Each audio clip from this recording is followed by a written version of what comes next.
9వ తరగతి తెలుగు గద్య భాగం 3వ పాఠం ప్రేమైన నాన్నకు అనేటువంటి పాఠంలోని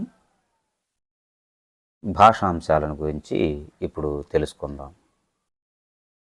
భాషాంశాల్లో పదజాలానికి సంబంధించి ఎరుపు రంగులో ఉన్న పదాలకు అర్థం రాసి వాటిని సొంత వాక్యాల్లో రాయండి అన్నాడు. ఈ ఎరుపు రంగులో ఇక్కడ 4 వాక్యాలు ఇచ్చాడు. 4 4 పదాలు ఎరుపు రంగులో ఉన్నాయి. వాటికి అర్థం రాసి సొంత వాక్యం రాయమన్నాడు. మరి అర్థం రాయటానికి ఇక్కడ ఖాళీ లేదు కాబట్టి సొంత వాక్యం రాయటానికి అర్థం మాత్రం రాద్దాండి. 1 ఏరు చిన్నపిల్లల ఉరకలు వేస్తుంది. ఏరు చిన్నపిల్లల ఉరకలు వేస్తుంది. ఉరకలు అంటే దుముకటం లేదా దుముకు అని అర్థం. దుముకు, పరిగెత్తడం, గెంతడం అనేటువంటిది అన్నమాట, అర్థం వస్తుంది. 2 వర్షాభావం వల్ల కొన్ని ప్రాంతాల్లో కరువు నీడలు అలుముకున్నాయి. కరువు అనే పదానికి అర్థం క్షామము అని. కరువు అంటే క్షామం అని అర్థం. మనం అంటుంటాం కదా క్షామం అని, అతివృష్టి, అనావృష్టి ఇలాంటి పదాలు కూడా మనం కరువు అనే దానికి ఉపయోగిస్తాం. దుర్భిక్షమని, కరువు అనే దానికి అర్థాలన్నమాట. 3 దేశ నాయకుల చిత్రాలు ఎన్నో స్మృతులను గుర్తు చేస్తున్నాయి. స్మృతులు అంటే జ్ఞాపకాలు అని అర్థం. స్మృతులు అంటే జ్ఞాపకాలు. 4 మా ఇంటి పేరు నాన్న అస్తిత్వాన్ని గుర్తు చేస్తుంది. మా ఇంటి పేరు నాన్న అస్తిత్వాన్ని. అస్తిత్వము అని అంటే ఉనికి అని అర్థం. అస్తిత్వము అంటే ఉనికి అని అర్థం అన్నమాట. తరువాత క్రింది వాక్యాలను చదివి పర్యాయ పదాలను గుర్తించి రాయండి అన్నాడు. పర్యాయ పదాలంటే తెలుసు కదా, అదే అర్థాన్ని ఇచ్చేటువంటి పదాలను పర్యాయ పదాలు అంటారు. అంటే ఒక పదానికి అదే అర్థాన్ని ఇచ్చేటువంటి, ఒకే అర్థాన్ని ఇచ్చేటువంటి పదాలను పర్యాయ పదాలు అని అంటారు. ఉదాహరణ: అమ్మ యద ప్రేమమయం. అమ్మ యద ప్రేమమయం. నాన్న హృదయం అనురాగమయం. ఈ వాక్యంలో ఒకే అర్థాన్ని ఇచ్చేటువంటి పర్యాయ పదాలు యద. యద అన్న, హృదయం అన్న ఒకే అర్థాన్ని ఇచ్చేవి కాబట్టి అది రాద్దండి. యద కామ హృదయం. యద కామ హృదయం. అలాగనే ఇక్కడ ఇదే వాక్యంలో మరికొన్ని పదాలు కూడా ఇవ్వటం జరిగింది. ఇదిగో ప్రేమమయం, ప్రేమ అనురాగం. కాబట్టి ఇది వేరొక పదం అన్నమాట. ప్రేమ అన్న అనురాగం అన్న ఒకటే. ప్రేమ అనురాగం. ప్రేమ అనురాగం. కాబట్టి ఈ ఇచ్చినటువంటి వాక్యంలో 2 పర్యాయ పదాలు అన్నమాట. 2 పదాలకు పర్యాయ పదాలు ఇవ్వటం జరిగింది. తర్వాత 1 నేను రాసిన లేఖకు మా స్నేహితురాలు ఉత్తరం ఇచ్చింది. లేఖ, ఉత్తరం ఇది పర్యాయ పదాలు. లేఖ ఉత్తరం. 2 తాతయ్య జ్ఞాపకాలను కుటుంబం మననం చేసుకున్నది. జ్ఞాపకాలు, మననం ఇది పర్యాయ పదం. జ్ఞాపకాలు, జ్ఞాపకాలు, మననం. 3 ఆహార పదార్థాల లేమి వల్ల భోజనంలో కూరల వెలితి కనిపించింది. ఆహార పదార్థాల లేమి వల్ల భోజనంలో, ఆహారమన్నా భోజనమన్నా ఒకటే కాబట్టి ఆహారం భోజనం. ఆహారం భోజనం. ఇక్కడ ఇంకొక పదం కూడా ఇచ్చారు, లేమి వెలితి. లేమి కామ వెలితి. లేమి అన్న వెలితి అన్న ఒకటే, లోటు అని అర్థం అన్నమాట. 4, ఆమె పరుగు పోటీల్లో ఆతృత వల్ల గమ్యాన్ని తొందరగా చేరలేకపోయింది. ఆమె పరుగు పోటీల్లో ఆతృత వల్ల గమ్యాన్ని తొందరగా చేరలేకపోయింది. ఆతృత గమ్యము కాదు, తొందర. ఆతృత తొందర రెండు ఒకే అర్థం. ఆతృత అన్న తొందర అన్న రెండిటికి ఒకటే అర్థం, ఆతృత తొందర. 5,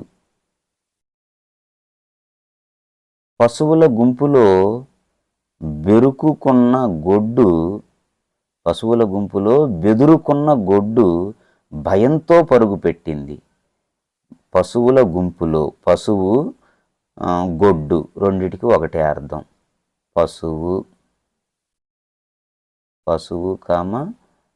గొడ్డు ఇవి రెండు ఒకే అర్థం ఇచ్చేటువంటి పర్యాయ పదాలు.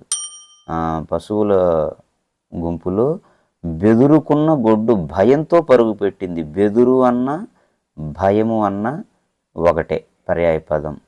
బెదురు భయం. ఈ విధంగా పర్యాయ పదాలను మనం గుర్తించవచ్చు. క్రింది పద్యం చదివి నానార్థాలను గుర్తించి రాయండి. ఇది కాస్త ప్రత్యేకంగా విచిత్రంగా అడిగాడు.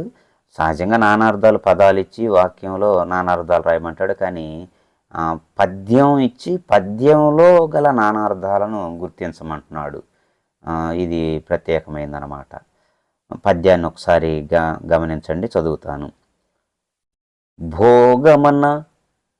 భోగమన పాము పడగయు, భోగంబన శుభము కీర్తి భోజనముప్పున్. భోగమన పాము పడగయు, భోగంబన శుభము కీర్తి భోజనముప్పున్. భోగమన తపము భువనము, భోగంబన మేనమామ పుత్రిక అయ్యన్. 4 పాదాల్లో చెప్పబడినటువంటి పదము భోగము. కాబట్టి భోగము అనేటువంటి ఈ పదానికి నానా అర్థాలను రాయమని తెలియజేస్తున్నాడు. ప్రతి పాదంలో కూడా ఉన్నటువంటి భోగము అనే ఈ పదానికి నానార్థాలు కూడా ఈ పద్యంలోనే ఇచ్చాడు. భోగమన పాము పడగయు. భోగమంటే పాము పడగ. పాము పడగ. ఇక్కడ ఒక్కొక్క పాదానికి ఎదురుగా ఒక్కొక్క వరుస ఖాళీ ఇచ్చాడు. అంటే ఏ పాదంలో నానార్థాలు ఉన్నాయో దానికి ఎదురుగా రాయమని అర్థం. 2వ పాదంలో భోగంబన శుభము కీర్తి భోజనముప్పున్. 3 పదాలు చెప్పాడు. భోగంబన శుభము కీర్తి భోజనము. 2వ పాదంలో భోగంబన శుభము కీర్తి, అలాగనే భోజనము. ఇవి 2వ పాదంలో ఉన్నటువంటి 3 నానార్థ పదాలు. 3వ పాదం భోగమన తపము భువనము. భోగం అంటే తపము. తపము అంటే తపస్సు అని అర్థం. తపస్సు. భువనము అంటే లోకము అని అర్థం కూడా వస్తుంది. భోగంబన మేనమామ పుత్రిక. భోగము అంటే మేనమామ పుత్రిక. మేనమామ పుత్రిక అంటే కుమార్తె. మేనమామ కూతురు మనకేమవుతుంది? సహజంగా మేనమామ కూతురు మరదలు. కాబట్టి మేనమామ పుత్రిక అంటే మరదలు అని అర్థం. ఇవి నానార్థాలు. చూడండి, భోగము అనే ఒక పదానికి ఎన్ని నానార్థాలు ఉన్నాయో ఇదంతా కవి చమత్కారంగా పద్య రూపంలో తెలియజేశాడు. భోగము అంటే పాము పడగ అని ఒక అర్థం, శుభము అని అర్థం, కీర్తి అని అర్థం, భోజనము అని అర్థం. భోగం అంటే తపస్సు, భోగం అంటే భువనము, భోగం అంటే మరదలు. ఈ పదాలన్నీ కూడా భోగము అనే పదానికి నానార్థ పదాలు. తరువాత క్రింది సూచించిన ప్రకృతి పదాలకు సరైన వికృతి పదాలను గుర్తించి వాటిని వాక్యాల్లో ప్రయోగించండి. ప్రకృతులకు వికృతులు గుర్తించమన్నాడు. ఇక్కడ ఒక పట్టికిచ్చి ఆ పట్టికను చూసి ప్రకృతికి వికృతులు గుర్తించి ఆ ప్రకృతి వికృతులను మరి వాక్య రూపంలో ప్రయోగించమన్నాడు. ప్రకృతి వికృతి అని ఇచ్చాడు, 5 పదాలు ఇచ్చాడు. ఈ పట్టికలో ఉన్నటువంటి పదాలు ఒకటి ఉదాహరణ కూడా ఇచ్చాడు. స్త్రీ అనే ప్రకృతికి ఇంతి అనేది వికృతి ఇచ్చాడు. ఇక ఈ పట్టికలో ప్రకృతులు చూద్దాం. ప్రకృతులను 0 చూడదాం, వికృతులను గీత కొడదాం. సిరి కాదు, కుమారుడు కాదు, క్షేమము కాదు, శ్రీ. శ్రీ అనేటువంటిది కుమారుడు అనేది కూడా ప్రకృతి. కుమారుడు ప్రకృతి రాద్దండి. కుమారుడు ప్రకృతి, వికృతి కొమరుడు. కుమారుడు ప్రకృతి, కొమరుడు వికృతి. తర్వాత శ్రీ ప్రకృతి. శ్రీ ప్రకృతి, దానికి వికృతి సిరి. సిరి అనేది వికృతి. పంక్తి ప్రకృతి. పంక్తి అనేటువంటిది ప్రకృతి. పంక్తి అనేదానికి బంతి అనేది వికృతి. బంతి అనేది వికృతి. తర్వాత క్షేమము ప్రకృతి. క్షేమము ప్రకృతి, క్షేమము వికృతి. క్షేమము వికృతి. ఇంకొకటి మిగిలింది ఆశ ప్రకృతి. ఇక్కడ రాద్దండి పక్కన విడిగా. ఆశ ప్రకృతి, ఆశ వికృతి. ఇవి ప్రకృతి వికృతులు రాయటం అన్నమాట. ప్రకృతికి తత్సమాలు అని పేరు, వికృతులకి తద్భవాలు అని పేరు. తత్సమాలు, తద్భవాలు. ఈ పట్టికను ఆధారంగా చేసుకొని ప్రకృతులను వికృతులను కలిపి మనం వాక్య రూపంలో రాయమన్నాడు. ఉదాహరణకి ప్రతి కుటుంబానికి స్త్రీ సిరితో సమానం, ఆ ఇంతియే ఇంటికి వెలుగు. పట్టికలో ఇచ్చినటువంటి మొదటిది స్త్రీ ఇంతి అనేదాన్ని ఇక్కడ ఉపయోగించాడు. స్త్రీ అనే ప్రకృతి, ఇంతి అనేటువంటి వికృతి. ప్రతి కుటుంబానికి స్త్రీ సిరితో సమానం, ఆ ఇంతియే ఇంటికి వెలుగు. అదే విధానంలో మనల్ని ఈ ప్రకృతులు వికృతులను కలిపి వాక్య రూపంలో మరి సొంత మాటల్లో రాయమని మనల్ని ప్రశ్న అడిగాడు. మొదటిది కుమారుడు కొమరుడు. కుమారుడు ప్రకృతి, కొమరుడు వికృతి. దాన్ని సొంత వాక్యంలో ఉపయోగిస్తే ధృతరాష్ట్రునికి 100 మంది కుమారులు రాద్దండి. ధృతరాష్ట్రునికి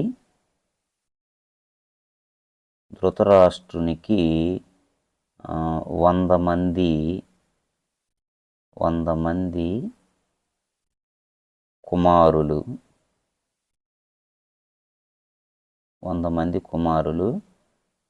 ఆ కొమరులను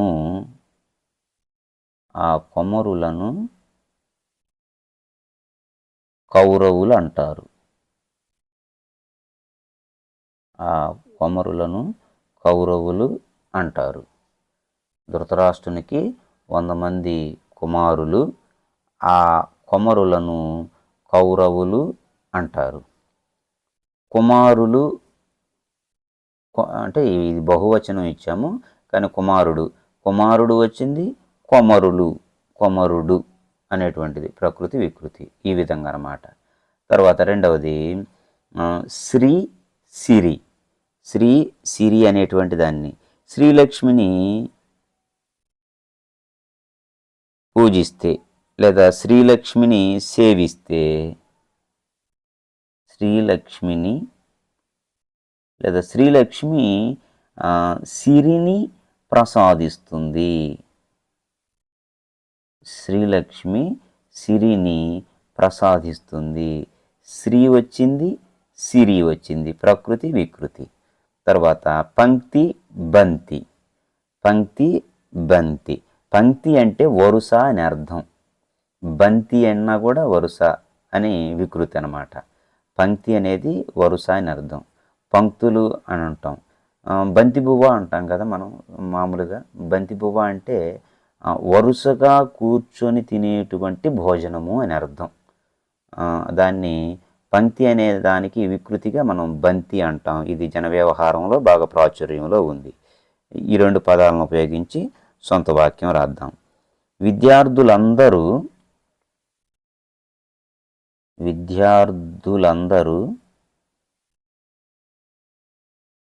ఒకే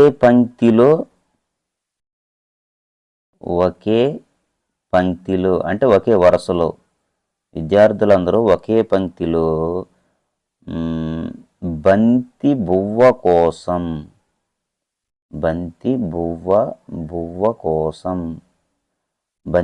కోసం కూర్చున్నారు.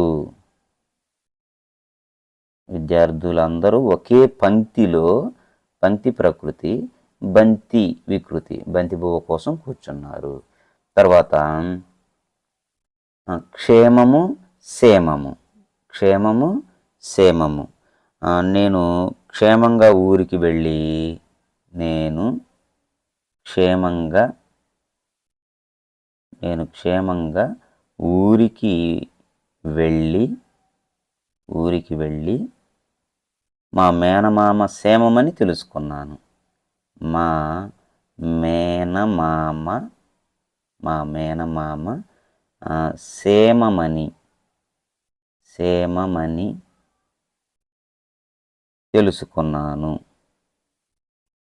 మనం ఈ పదం క్షేమము అనే ప్రకృతికి క్షేమము అనేది మనం వికృతిని గత పాఠంలో రంగస్థలం అనే పాఠంలో కొన్ని ప్రసిద్ధ పద్యాలలో ఇవ్వటం జరిగింది. మీకు గుర్తుందో లేదో. అందులో బావా ఎప్పుడు వచ్చింది అనే దాంట్లో ఈ పదం వస్తుందన్నమాట, క్షేమము అనేటువంటి పదం. బావా ఎప్పుడు వచ్చితివీవు సుకులే బ్రాతల్ సుతుల్ చుట్టముల్ నీ వాల్లభ్యము బట్టు కర్ణుడును మన్నీలును సుఖోపేతులే మీ వంశోన్నతి గోరు భీష్ముడును మీ మేలుగోరు ద్రోణాది భూదేవుల్ క్షేమముమై నిసంగుదురే నీ తేజంబు హెచ్చించుచున్. క్షేమము అంటే క్షేమము. ఆ పద్యంలో మరి తిరుపతి వెంకట కవులు వికృతి పదాన్ని, క్షేమం అనే పదానికి వికృతి పదాన్ని ఉపయోగించారు. సరే, తరువాత ఇంకొకటి ఆశ అనేటువంటిది మిగిలింది. ఆశ అనేటువంటి దాన్ని ఆశపడుట మంచిదే కానీ,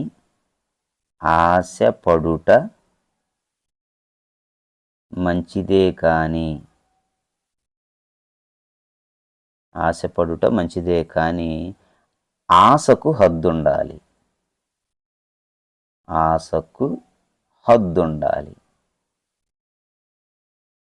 ఆశపడుట మంచిదే కానీ ఆశకు హద్దుండాలి.